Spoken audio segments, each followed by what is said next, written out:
À moins d'un mois des élections européennes, la liste centriste Renaissance a été déposée, l'occasion pour la chef de file, Nathalie Loiseau, de répondre aux controverses qui l'entourent. Ces polémiques, elles sont utilisées par ceux qui n'ont rien à dire.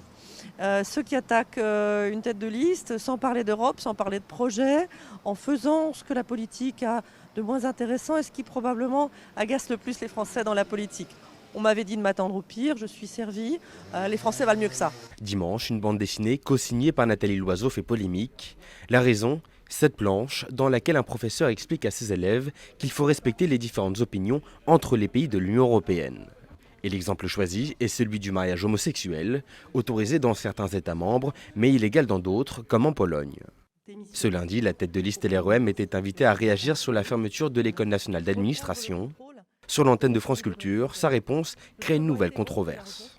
Disons les choses, j'ai pas été accueillie avec des fleurs. En étant pas ancienne élève de l'ENA, femme et moins de 50 ans, j'avais l'impression d'être une romanichelle quand je suis arrivée à la tête de l'ENA. Utilisation du terme à connotation péjorative romanichelle, accusation de banaliser l'homophobie et présence sur une liste étudiante d'extrême droite à Sciences Po, trois polémiques qui rythment la campagne européenne de Nathalie Loiseau.